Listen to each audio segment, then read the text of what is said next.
Kateschwanke, and I've had several requests for me to do a car tour / review on my new Volvo XC90 T6 all-wheel drive. And I've been really loving this car, and today I'm going to have my husband Tim help me with this video, so say hi. Hey, and she wanted to say that it's about 96 degrees and 100% humidity, so... Yes, it's very hot out, so if I look kind of sweaty, which is not normal for me, that's why. But I just want to go ahead and start out with the outside of the car first, and then we'll jump onto the inside, and I'll show you guys some of my favorite features.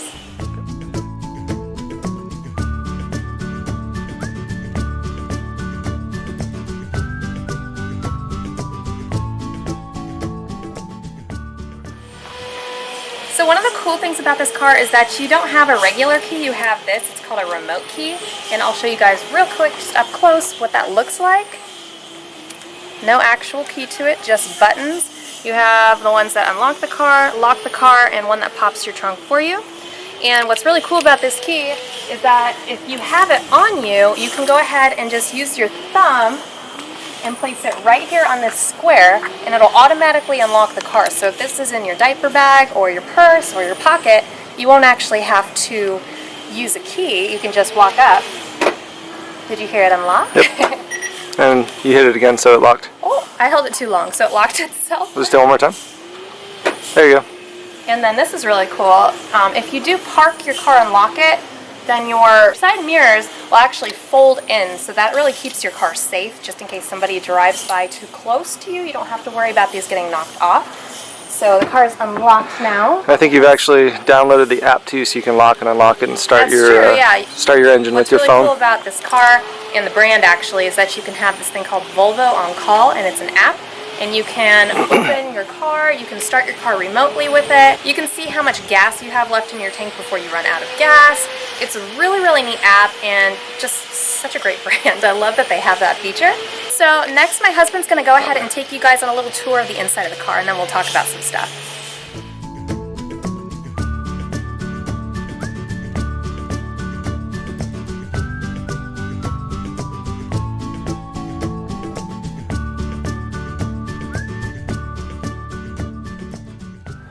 So I'm going to show you guys how you can start this car without actually even using the key. I really love how this car starts up.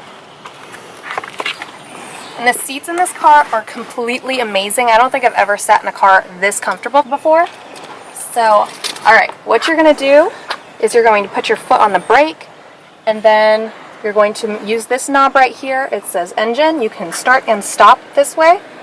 And that's all there is to starting your car, which is pretty awesome. The next thing I want to talk about is the seat. It's all electronic, so you can actually move your seat forward.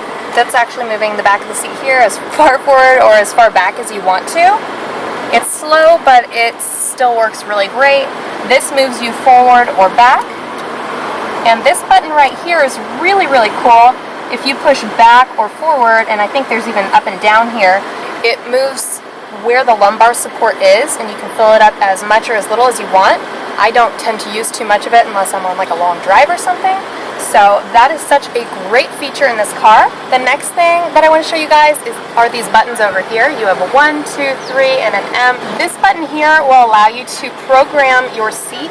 So this one here is mine. All I have to do is push and hold it, and it automatically sets to the exact position that I have programmed to. So what's really great about that is my husband is 6 feet tall, I'm 5'2", and we both have different ways that we like to sit in the car.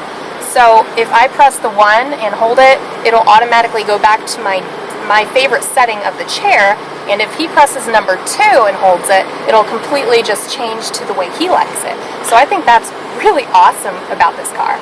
So there is a button over here, you can just press and hold that. Change the temperature in the car to 73 degrees. Temperature set to 73 degrees. You can do that just with your voice. If you want it hotter or colder, it's just a really easy way to do that, and it's on the steering wheel, so you don't actually have to touch anything over here and take your hands off the wheel. And there's a lot of different things you can do with that. You can ask her to navigate you to an address, you can play a song, and a whole bunch of different things that you can do with it. So just an example of how it works.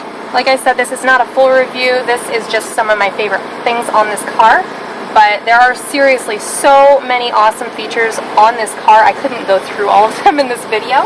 So that's why I'm just going over some of my favorites. But I really like this button because you don't actually have to take your hands off the wheel to use it. So we're going to go ahead and jump into the second row here, and I actually have this set up for two of my boys. I have a 5-year-old and a 2-year-old. I have 2 Dionos, which, as a lot of people know, are very compact car seats, and they're really, really great for sitting 3 across in the back row here.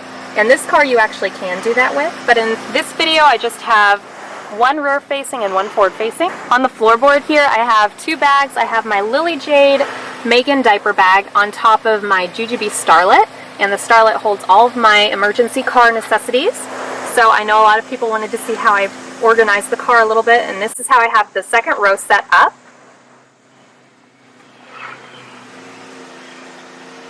One of my favorite things about the second row is that you can actually control all of your heating and air conditioning back here as a second row seater. And also my son over here that likes to control his air conditioner, he can control it from right here. He gets hot easily, so this is a really great thing for my family, so I really like that feature. Another really awesome feature, which is actually one of the key reasons why we wanted this car over any of the other ones we were looking at. We were looking at the Highlander, the Pilot, and the Acura MDX, and we decided on this car a lot because of this awesome booster seat in the middle here. It's really easy to use. You just push this up, two-handed, and you set it back, clicks into place, and it saves all kinds of room back here. And another awesome thing about this seat is that you have a seat belt just for this seat alone, and it attaches to the top of the seat, and each of these seats in the second row here move individually. So if you want to have this child closer to you towards the front seat, all you have to do is pull this forward. I find that really, really handy. So put that right back. And this is really easy to just put right back down.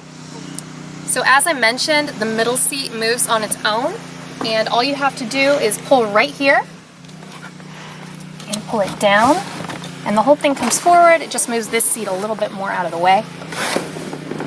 And then you can access the third row, which I will show you guys how I fit back here. I'm very comfortable. I'm a short person, 5'2", and I fit perfectly. My knees don't touch the seat here. You also have air conditioning on the sides here that you can control. You have lighting back here. You have individual lights, so if you want to read or something and you're on a long trip, it's perfect for that. So one of the great features about this car is that if you have a child in your arms and you're trying to put groceries in the car, all you have to do to open the trunk is just wave your foot under here and it automatically opens. It's so convenient. I really love this feature. This is how I have the back set up. This is with both of the third row seats up, so you don't really have all that much space back here, but as you can see, I was able to fit my Valco Baby Snap 4 stroller back here, and that's folded in half. And then I also have my KangaCare wet bag here, and this has my Lila Baby baby carrier in it, and that's really all that I usually keep with me in the back of the car. And if I decide that I'm going to put groceries in here or something, I'll just remove the stroller. And these are really, really easy to put down. All you have to do is push up and they fall forward. Really, really easy. It's one-handed, as you can see. And now you have a ton of space. So I just really love that feature. And this is probably how we'll use this car most of the time, since we don't usually have more than the 4 of my family members in it. But if we do have people coming to visit, we will have extra seating easily. So under this extra matting here, which you can easily just move this here and here, and just, there's actually like 3 pieces here. This becomes a whole cargo area. If you have those mats there, you can lift this up right here. My husband was mentioning just a minute ago to me to remember to do this, but this is really great. You can just hang your grocery bags right here. Like if you have eggs or bread or something you don't want getting squished, just hang your bags right here. And this is part of the convenience package that came with my car. Not all cars are going to come with that. It's, like I said, a special package that you can ask for or have included in this car. As I mentioned, if you just move your foot underneath here, it will also open your trunk, but it can also close your trunk. And you can also close your trunk using this button up here, or using the key that you have here. This opens and closes your trunk as well. So I'm going to show you guys how to close the trunk with your foot as well, just because it's more fun.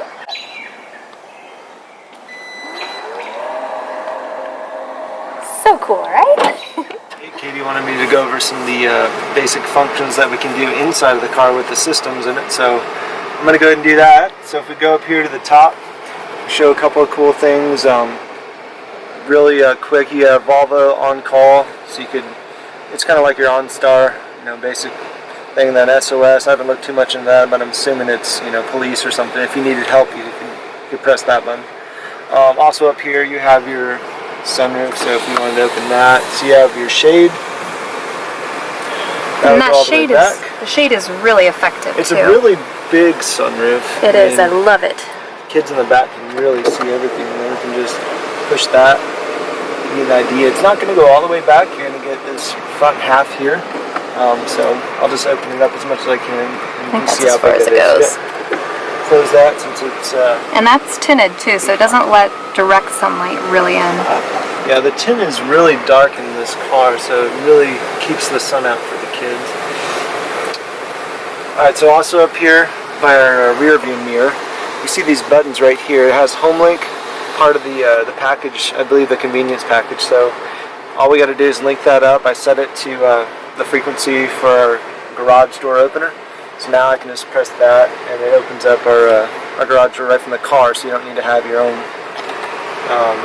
garage door opener. So we'll go and close that. This car has 3 packages that you can get. It's the Momentum Plus, Convenience, and the Vision package, and then we have a few different add-ons like the booster seat and a couple other things that I don't know what they are. So yeah, coming down here to the steering wheel, if you can show what we're looking at right there. Oh yeah, and just, you know, take a nice look at how hot it is outside. It's obviously because we're right in the sun. But yeah, but that's why we're sweating so bad. But it does show you, your current speed limit with the sign right there, so you know exactly what that is on the left. That is really cool. Has your navigation in the middle. You can actually, one of the add-ons that we don't have is a HUD. You can get that right there in front of you, but we don't have that. And also the parking brake is on, so it automatically sets the parking brake. And you don't have to do anything, and then when you're getting ready to go, it'll sense that you're on the hill and do that. So going to the steering wheel now. If you wanted to control volume, if we had music on or something, you just control that. And now, of course, we got the kids' music on for kids. Okay, we already showed the voice activation. You can do a lot with that. So now this is your display button. So this right here is the display button. When I bring this up, I can go to our trip information. I can go to media, pick whatever I want. Phone, I can make a phone call. And also go to navigation, and I can select a destination or put in whatever I want right from your display there. The other features on this, so these are going in the adaptive cruise control, and then you also have the pilot assist mode, which I think we have in another portion of the video. We're going to show what that looks like. So if you go right, I have the arrow right here. That lets me know I can go right, meaning the pilot assist mode right there if I wanted to go to that. We're obviously not moving, so I can't show you that. If I go into pilot assist mode by pushing that button, that's where it'll drive itself in very, very minimal inputs, but in our experience so far, it's done a really good job of keeping you in the lanes, even around curves. Like I said, mainly that's for the highway. And if you think about like traffic, if you're in that, you don't have to do anything, and it'll sense the car in front of you. If we've had it where a car comes in front of us and makes an abrupt lane change, and it slows the aircraft, brakes the car, then it slows the aircraft. He's a helicopter pilot. It brakes the car, and then it will sense it when that car is clear, then it will speed back up. So that's pretty cool. So one thing that we really like about this car is how minimal, like, all the different things that you can push are. If you look down here, this is pretty much it that you have to deal with your hazards. And you got your defroster. This controls the music or whatever. You can then also volume control. And there's not a whole lot that you're really dealing with if you go down here. Yeah, it's very nice and streamlined, sleek. I really like this here too because it just covers all of the cup holders and things. So if you do have your keys or other things in there that you want to keep private, you just slide it forward and it doesn't look like you can even get into it. And your stick here, you have a manual mode as well. I would just push it left and it'll go in manual. It doesn't have the paddle controls, but you can manually shift, like she already talked about with the starter. This is your drive mode, so if I push down on that, you have eco, comfort, off-road, dynamic, whatever you want to use, but typically we just use it in comfort, and it's pretty nice. If I open this up, so that shows you how much room there is in here. This is kind of cool. There's 2 USB ports there too, and an auxiliary cable. One of the add-ons to this, it has the Apple CarPlay. So if I just connect Kate's phone here, I'll put that in here, we'll close that. So now, this is the, it's basically an iPad in your, for your infotainment system. And it really is about the size of an iPad mini too, which is awesome for navigation and things. Yep, so if I go down here, I'm going to click Kate's phone. Apple CarPlay, yeah, here it is, that's what I was looking for. Apple CarPlay, one of those other add-ons that you can do. I just connect, you have to connect it through a USB, you can't do a Bluetooth unfortunately, but anyway, once you connect it, you keep your phone wherever, and then it comes up with all the apps, and you can go into messages, say, and then compose a message. You can To whom should I send your message? There you go. Kateschwanke. What do you want to say to kateschwanke? I love you. Your message is, I love you. Ready to send it? Send. I'll send your message. So that shows how easy that is, and then she just got the message, and then you can control everything right from the infotainment system. That's pretty cool. Alright, so going down, or back to the infotainment, just briefly, you have navigation, your Sirius XM, so we have 6 months of that, I think, right when we buy it, but then you got all the kids channels that they like and all that stuff, ESPN. But, that's pretty self-explanatory. Navigation, it's pretty nice. So you have the navigation that comes up in here on your dash, your display there. And then, you know, it's as simple as you come down here, you just set destination, then it comes up, you can start typing in whatever you want. So the best functions that you can do with this infotainment system, we'll just kind of scroll left here. I really like this stuff. So you got if you in your cameras here, you got the overhead view that it comes up with. I can go to the rear, back here. You can go to either side, front. You know, really and this is part of the vision package. Yeah, correct? this is part of the vision package. So then if I close it, and park out would be for the parallel parking if you wanted to do a headrest fold. I'll fold the headrest in the back. And so that's some of the major stuff you can do right here. You know, just real quick, navigation. That's going to be right here, but you know, that's up there. Anything else? Then right here in applications, you can download applications that they have. It'll actually come up on your navigation page with weather alerts if you have a flash flood warning, thunderstorm warning, traffic, things like that. So that's kind of cool. Functions, if you want to go, it's here, you go to your settings, you can just control everything right from there. From the climate system, you can go to my car and set all the different safety features exactly how you want them, and then your displays and all that stuff. So there's some of the major features that we can do with the infotainment system. Like Katie said, there's a whole bunch of stuff you can do with it. That's only really scratching the surface of it. So, and I think the next thing we're going to do is we'll take it for a drive during the day and night and just show a little bit of how the adaptive cruise control, the pilot assist mode work. So at night, the auto bending lights. And you can really see how high the brights are as well, which they're really good. So anyways, cool. We'll go do that. So we're demoing our adaptive cruise control and our pilot assist in my wife's new car. So right now I'm not driving, it's driving itself. You can see a green steering wheel on there that lets you know that it's in control. So what it'll do, it'll somehow read the lanes in front of us and keep us dead center throughout turns. And then as let's say there's a car up here that we approach, if I have it set to 75 right now, it'll maintain the distance behind that car and automatically slow back and maintain at least 2 car lengths is what I have it set right now. So I thought that was pretty cool. We'll show it again as we get off this road on the highway here and get onto a smaller road and show how it can. There's a blind spot warning right there as this car comes. So it's evening now, and we're going to show you guys how well the high beams work on this car, and it works awesome. It really, really lights up pretty far ahead of you, so you can see really far ahead. Look how great that is. That's without, and that's with. Here's the auto bending lights. And the auto bending lights are pretty awesome too. You can see how, you can see how it just follows around the curve of the street, which I think is pretty awesome. I don't, because we have our high beams on. What are high beams? High beams are the extra high lights, so we can see really far. Moving on some fog lamps. Anyways. And that's it for that. I hope you guys enjoyed this video, and if you did, please give it a thumbs up and subscribe to my channel while you're here. And I want to say a big thank you to my wonderful husband who helped me make this video. Thanks for watching!